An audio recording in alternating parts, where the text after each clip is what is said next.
Hi, in today's session, what we're going to talk about is pricing and pricing strategies and how they can make a really, really big difference in getting someone to be kind of interested to a purchasing user. So let's get into it. So why does pricing matter? Studies have found that even a 1% increase in your pricing can lead to over an 11% increase in your operating profit. But pricing is typically one of the largest reasons for churn or for not purchasing at all. So finding the balance between maximizing your revenue potential, but also getting the adequate volume and maintaining that user base is a really fine line. And so getting your pricing strategy right is really, really important. So your first question is subscription versus transaction. So a subscription is when you pay for something on an ongoing basis, and so there's recurring revenue. Transactional models typically are your one-off purchases. So a good example of subscription is your Netflix. It's $10, $12, $15 a month, or your transactional. So when you go to the store and you buy a carton of milk, it's a one-off purchase. With subscriptions, it's reoccurring revenue. And so companies with subscription-based models tend to be able to raise more money based on their valuations because the revenue they gain this month compounds over time and provides a much clearer path to growth. With a transactional business, it can be a little bit harder to show that ability to grow systematically, as if you get 10 customers next month, you still need to get those 10 different ones again, plus some more. Whereas with subscription, the goal is that you can keep them in, keep them paying money over time. And so that compounds nicely up and to the right. But with a subscription, it can be a lot tougher to make sales. People are much less likely to sign up to a subscription model than they are for a transaction model. And so when you're looking at your particular product or service, it's worth keeping in mind which of those buckets that you fall into. For subscription models, what works well is having a digital product usage. So your Salesforces, your Netflixes, your Spotifys, you get ongoing content, ongoing information, and ongoing usage over time. And so it's very easy to justify a subscription model. With transactional, it works really well for physical products. So if you are getting a t-shirt, getting that t-shirt once is maybe all that you want and makes it very easy to complete that sale. But subscriptions mean that people can commit to it for longer. The other thing to keep in mind about subscriptions is that you have to continue to work on keeping those users. That compounding growth only happens if you can keep those users engaged and keep them using your product and offering. And so with a transactional model, your focus actually becomes on getting those customers to repeat. So their usage of that product after that one purchase should be really strong. The quality should be great. They should get what they expect for them to come back. But with the subscription, you have churn to balance out as well. So again, depending on what avenue you're in, one or the other will work out better. And so it's worth keeping in mind, can you and your customer commit to the subscription model? Can you continue to get across that value and offering to them with your product or service? Or is it easier and much more of a volume play in terms of a transactional model that they pay once off and they come back hopefully time and time again for that particular offering, but the commitment isn't as large from either them or for you? And so then what you'll want to start looking at is your pricing models within that. All of these pricing models I'll mention today can apply to equally to transactional as subscription businesses. So you'll want to figure that out first, and then you can layer in some of these. Value-based pricing. This is probably the most common and usually the one that is most recommended. And the definition is what customers think your product and service is worth. So this pricing model really depends on having a really strong brands and really strong marketing, because it's all based on the perception of value, which can be really, really hard to quantify. And so a strong user connection and strong loyalty will usually make this much, much easier. You tend to see this a lot in SaaS products, fashion products, and luxury brands. And so it's not based on anything more than what your customers think it's worth. And so it's not a pure margin game. It's based on meeting them where they're at in terms of what they perceive you to be. And so really great examples of these are your Starbucks and your Apple.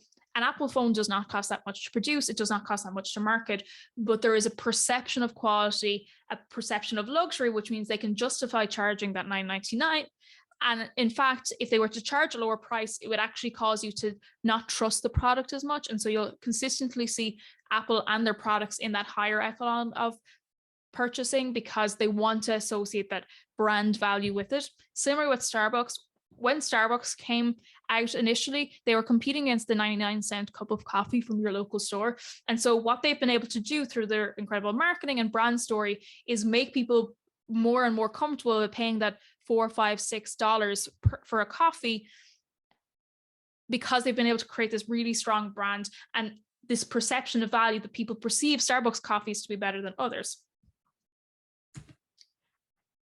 Another pricing model that you can look at is competitive pricing. Again, this one is a little bit more riskier, but can be really good if you're getting into a particularly competitive market, or if you're like trying to make a really big splash. So it's pricing based on what your competition is charging.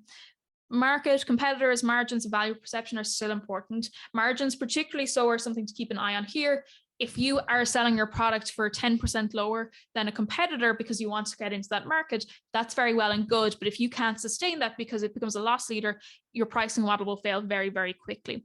Your consumer brands and your classic retailers are usually the greatest examples of competitive pricing. And so when we talk about competitive pricing, it doesn't mean coming in at 1 cent lower. You can come in at higher because you want to people to perceive your value as greater. You can come in at the same price. And so those folks that aren't brand conscious but are at that price point, the switching costs aren't high there. Or you can come in slightly lower, but you're basing that on what your competitors are doing as opposed to any external factors.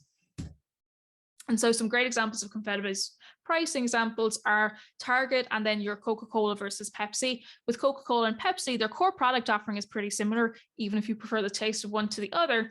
But what they're trying to get across in terms of their pricing is they're similarly priced. You will see them try to undercut each other. You will see them try to offer deals on their products, get 2 for the price of 1 or 20 cents off this week. And it's all trying to get that additional piece of the market that the other one has. With Target, what they do, which is a little bit different, is they come in a little bit lower on their pricing point.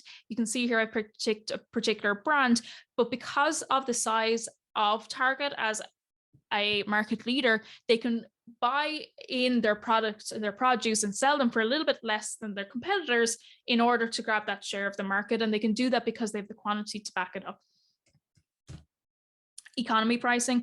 This one is a lower pricing based on volume. So what you're trying to get across here is you want to get into the market and get those price sensitive users to switch to you, but you want to be able to do that in a way that creates enough volume that you make your margins up by the pure volume as opposed to the margin on each individual product.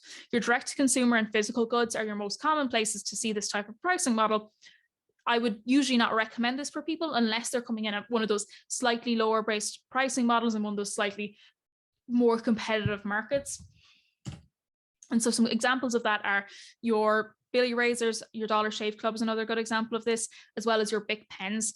Bic sell very cheap pens, but they sell such a quantity of them that it makes a profit for them. Similar with Billy, what they want to do, and they've layered in their subscription on top of that, is your $10 razor starter kit is much cheaper than you will get in your average supermarket, but you get in on a subscription and they sell enough to you over time and they get more of the market that over time becomes highly profitable for them.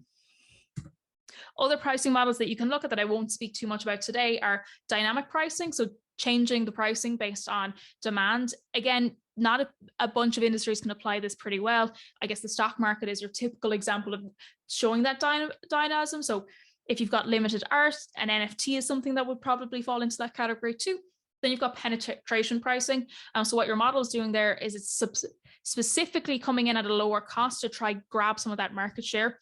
It can be risky because if you need to increase your price over time, you can lose those customers. And then lastly, your cost plus pricing. It's probably the simplest of pricing models because all you're doing is adding a margin to the cost, and that is your pricing model. Again, a very easy to implement model, but your capacity to increase that over time can be limited. And so how do you decide? Well, what type of brand do you want to be? Do you want to be the premium brand, so the Starbucks or the Apple, or do you feel like you're more of a middle of the road type of offering? What is the core value that you provide to your users? And so over at Profitwell, they do really great information on this type of subject where they talk about what is the thing that you are giving to someone and how is that going to change. So if you are YouTube, it's YouTube views. If you are a SaaS platform like Salesforce, it's number of seats or product usage. But what are people getting out of that? And what is the value that could be associated with that? Thirdly, what do you want to charge for? What type of feature sets within that? Do you want to package it all together? Do you want to base it on a certain amount of hours within your platform? Do you want to use it based on deliverables, so your end products? Those are all things you'll want to decide before you can pick your pricing model. your willingness to pay. It's all very well and good to go in and decide you want to be the next Apple, but if no one is willing to pay the high price for your good, it's going to be really, really difficult to maintain that over time. And so what you'll want to do is you'll want to talk to your customers and see what is the willingness to pay for a brand or for a product or offering just like yours. And that price elasticity, there's usually a range in which people would like to pay for, and figuring out what range you want to fall into is really important. And then lastly, the competitive landscape. If you were a brand new solution that people want, you can pretty much set your own pricing landscape because no one is coming in. But if you're working in a highly competitive space, it's worth keeping in mind what your pricing model, where that will set you in terms of the competition and who you want to capture. Do you want to capture the price sensitive, or do you want to find those core users who are going to understand your value and price according to them? Tactics you can use to supplement pricing. Your freemium model. So when we talk about tactics you want to implement, these are an addition to what your core pricing model is, but they're important to keep in mind as well. So a freemium, for example, is that free basic version of your product. Usually it's something like a free course or a limited amount of your feature set or the basic version.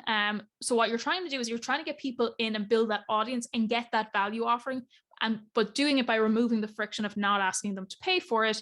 But what you'll need to be able to do on top of that is convert some of those into your paid version. So important things to keep in mind there. What do you give for free that shows the value, but doesn't give enough of the value away that people don't want to pay? And finding that fine line can be really quite difficult. But if you offer a product that has intrinsic value, even at the basic model, but a lot of the value and what someone will discover within your product is that there's so much more to do, a freemium can be a really good model to implement. And so some really good examples of freemium models are your Spotify. So you can listen to Spotify for free, and they've actually managed to monetize that on their end by implementing ads.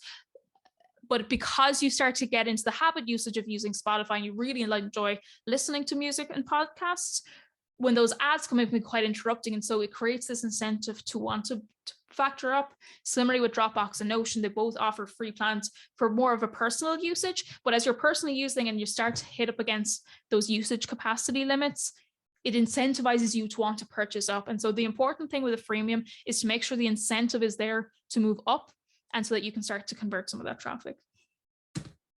A trial. So a trial is a little bit different to a freemium because what you're giving is a set time period where they either get it for free or they get it for a nominally priced. And again, this usually gives access to most of the features. So these classic examples are you get 7 days free or trial of our content for $1 for a week, which is what we do here at the Growth University. But what you're trying to do is you're giving them access to everything. The difference here between a freemium is your hypothesis is that they'll need to get the entire feature set to really understand the value. And you want to try get them to purchase quicker. You don't want a lot of people sitting around in your system that aren't paying for that. And so it's a little bit more friction than your freemium because it's limited in time. And so there is that boundary that comes up sooner, regardless of whether you ask for a credit card upfront or not. But they get to see all of the value you provide and not just the basic version of your product. But you need to get to that product offering quickly to stop churn. Getting people to convert off a trial can be a bit harder to do, but it's much more likely than if someone's in a freemium model because they haven't seen all your feature sets. And again, some classic examples of trials come in your SaaS type platforms. So your Zendesks, your Shopify's, your Active Campaigns, they all have a week, 14 days or 30-day free trials in most cases. So you can experience the value of the platform, and they give just long enough so that you start to really see it, and then it kind of gets taken away because your trial ends, or else they start to charge your cards as you continue to use it. And then lastly, discounts. I put it up here, but it's really important to keep in mind that discounts are not a pricing model. Discounts should be used not all the time and very opportunistically. The risks of introducing discounts early on is the people who come in on them are more likely to churn, and people who come in via discounts are less likely to pay. And if you do them often enough, you start to teach your audience that they should be less likely to pay or want to pay less for the product that you offer. The advantages on the other side are very easy to spot. It reduces friction for users, it excites them, it gets people to purchase when they maybe wouldn't have before. But it's really important to do them sparingly and only at opportunistic times, and not teach your audience to wait for it and expect it, and in turn devalue your product offering. And so that's all in pricing. If you have any questions, get in touch.